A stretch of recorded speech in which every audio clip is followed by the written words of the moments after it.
U.S. President Donald Trump has one more series of meetings on Friday morning before heading back to Washington after a whirlwind week in the Middle East. He'll be meeting again at the presidential palace here in Abu Dhabi with business leaders, a constant theme of his trip as he's traveled from Riyadh, Saudi Arabia, to Doha on to Abu Dhabi.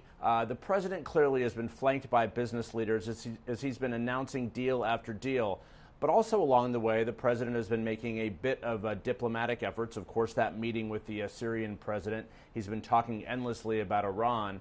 But on Thursday, he did something he has never done, and that is visiting a mosque here in Abu Dhabi. Is this beautiful? It is so beautiful. Very proud of my friends. This is an incredible culture that I can say. This is the first time they've closed the mosque for the day. Is that true? First time they've closed it. It's an honor of the United States, I think. Absolutely. So, better than an honor of me. Let's give it to the country. But it's a great tribute. Thank you. The images are extraordinary from an American president who infamously, back in 2017, his first term in office, signed a Muslim travel ban as one of his first official acts. He also at one point says, "I think Islam hates us." So certainly this is one example of a bit of a shift, not necessarily in thinking or policy of the U.S. president, but perhaps in transaction. He has come to the Middle East to make business deals. There's no doubt about that, and to strengthen relationships.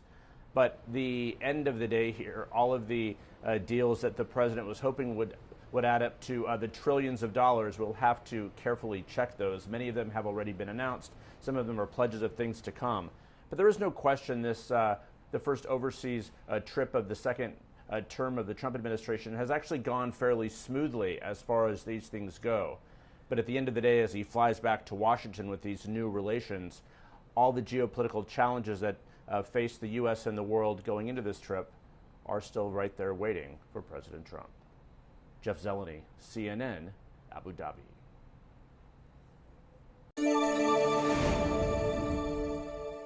I'm Atra El-Nashar in Washington. President Trump ending his 4-day trip in the Middle East with two major announcements: that his administration has presented Iran with a proposal to slow down their nuclear program, and calling for a one-on-one meeting with Russian President Vladimir Putin.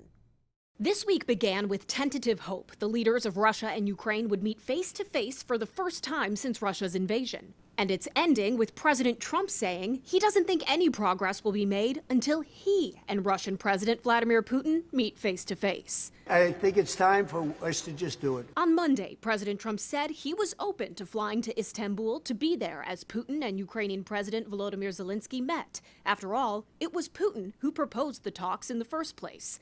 Zelensky committed immediately. Putin, a no-show. Are you planning to call Vladimir Putin? How do you think you can get those talks on track? We have to meet. He and I will meet. I think we'll solve it, or maybe not, but at least we'll know.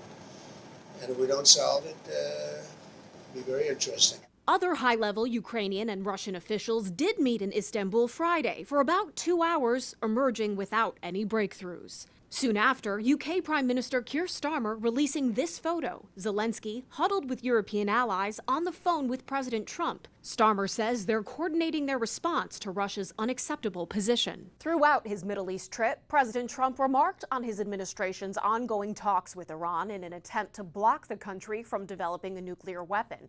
And heading back to Washington on Air Force One Friday, the president said his team presented the Iranians with a proposal. They have a proposal, but more importantly, they know they have to move quickly, or something bad's going to happen. A few hours later, Iran's foreign minister posted, Iran has not received any written proposal from the United States, whether directly or indirectly. In the meantime, the message we and the world continue to receive is confusing and contradictory. You feel urgency?